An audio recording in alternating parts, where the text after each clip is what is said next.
Beta, seriously. It's been 3 years. Where the hell is the male lead through love? The system stayed silent for 3 seconds. Then, a high-pitched electronic screech exploded in my brain. You moron. You slept with the wrong guy. That man in your bed isn't the hero. He's the psycho villain. I woke up in Zane's arms. Again. His chest pressed against my back, a solid wall of muscle and heat. Awake. His voice was a low rasp against my ear. Warm fingertips grazed the sensitive skin at the nape of my neck. Callous. Heavy. Electric shocks danced down my spine. I shrank away, burying my face in the pillow to hide the shiver. How did you know? I hadn't moved a muscle. My breathing was perfectly steady. Your rhythm shifted. Zane chuckled, a deep, vibrating rumble that I felt in my own chest. He nuzzled into the crook of my neck like a needy wolf. His lips brushed my earlobe. Wet, hot. My skin pricked with warning signals. Adrenaline spiked through my hazy brain. Zane. I turned to glare at him. What? He murmured against my skin, feigning innocent. You know what? Seriously? Can't he keep it in his pants for 5 minutes? I saw the look in his eyes. He was ready to go. Again. I buried my face in his chest and turned on the waterworks. I can't. I feel terrible. Zane froze. His hand stopped moving. Sick. I dialed up the wine. My legs are sore. My lower belly hurt. It's all your fault. Oops. Oversold it. My voice actually cracked with a sob. Zane's large hand covered my lower belly. He rubbed circles, gentle and rhythmic. What can I do to fix it? I bit my lip to hide the smirk. I fished my phone from under the pillow. The screen lit up with the image of the limited edition diamond necklace. Even through the pixels, it was blinding. Rule number 1 of being a trophy girlfriend. Secure the bag while the securing is good. Zane tossed the phone aside without a glance. He pulled me closer, eliminating the space between us. I wanted it to be a surprise. I blinked. What? Ordered it 3 months ago. He raised a brow, looking smug. It arrives this afternoon. 200 grand. Secured. I scrambled up and planted a loud, wet kiss on his cheek. Thank you, hubby. I love you so much. Zane's eyes darkened. His pupils blew wide, swallowing the iris. The air in the room shifted. Thick, heavy, sudden. He moved before I could react. The world tilted. He threw me over his shoulder like a sack of potatoes. I kicked my legs, panic flaring. Zane, you asked for it, Piper. Smack. His hand connected with my ass. A sharp sting followed by a flood of heat. Leg sore? Let's go to the tub. I'll give you a massage. An hour later, Zane left for the office, looking annoyingly refreshed. I lay in the cooling water. My eyes refused to focus on the ceiling. This wasn't sustainable. I was going to die of exhaustion before I even finished the mission. I closed my eyes and mentally screamed for the useless AI. Hello? Hello? Beta? Seriously. 3 years. Where the hell is the one that got away? Secretary Beta. Look it up. Now. The system finally came back online. It still had that distinct, glitchy AI vibe. Hold on, dearest host. Let me scan the current plot progression. Hurry up. I rubbed my thigh. The muscle was sore. Tender. I glanced down. A small, reddish welt bloomed on my inner thigh. I wanted to cry. Zane has absolutely zero self-control. I can't take this anymore. Zane. The system went silent for 3 seconds. Then, a high-pitched digital screech exploded in my skull. You idiot. You got the wrong guy. Zane is the psycho villain. Huh? I froze. My brain short-circuited. You told me the male lead was the heir of the Harrison family 3 years ago. I woke up in this trashy billionaire romance novel. Role: disposable trophy girlfriend. Job description: find the heartbroken male lead while his true love is abroad. Use my face, which is 70% similar to hers, to climb the social ladder. Stay by his side until the real heroine returns. Act as the catalyst for their reunion. Once they get back together, mission accomplished. Reward: I get to survive in this world instead of dying in my original one. Back then, the system just said heir of the Harrison family and logged off. I was confused. Zane is the heir of the Harrison family. Beta didn't answer. I could hear the sound of digital pages furiously flipping in the background. Found the error. The system gave an awkward, mechanical laugh. Time transmission glitch. My bad. Now is the correct timeline. The real male lead is Sawyer, the lost heir. He just got recognized and brought back to the family. Aurora, the heroine, is about to take the family's payoff money and flee the country. Everything is still on track. I let out a breath I didn't know I was holding. My life is safe. Great. No point in waiting. I'm dumping Zane. Immediately. I turned around and grabbed my suitcase. I started throwing clothes in. Stop. The system blocked my movement. Host, you can't. My sensors indicate Zane's affection levels for you are critically high. If you break up with him now, and worse, if you run off to chase Sawyer, the brother he hates, you will trigger Zane's villain arc early. The plot will collapse. I scratched my head. I matter that much? I always treated Zane as the male lead, which meant I assumed he treated me as a substitute. Every time he was nice to me, I rolled my eyes internally. Fake deep, performative affection. I ignored the sweet talk. I cashed the checks. I guarded my heart like Fort Knox. But he actually likes me? A weird ripple went through my chest. The system chimed in, cutting off the sentiment. Don't be a simp. Fail the mission and you die. Right.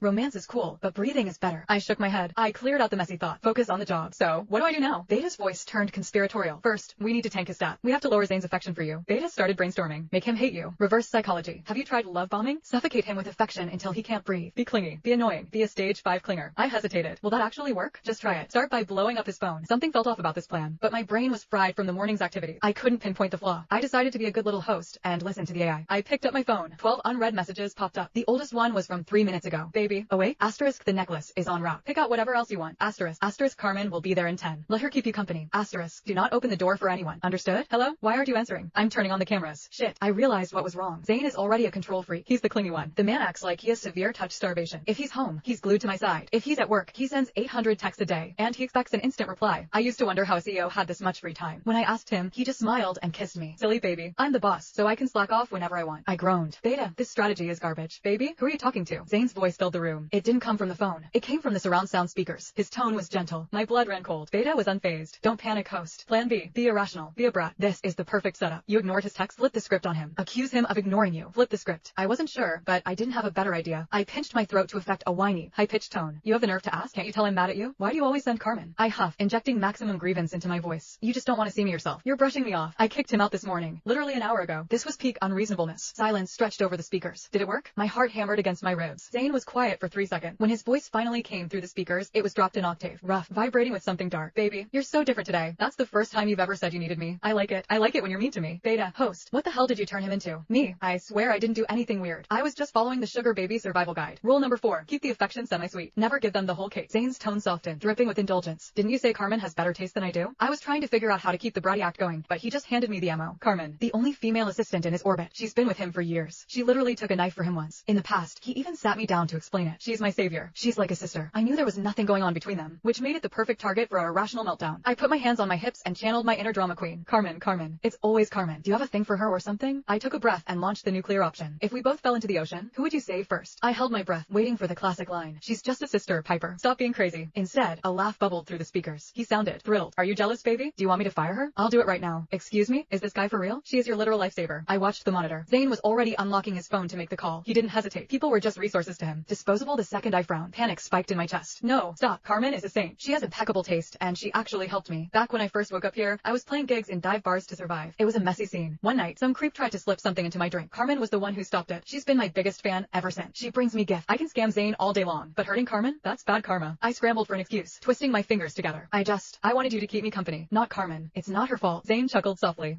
My baby is so kind. Fine. I'll come home early tonight, just for you.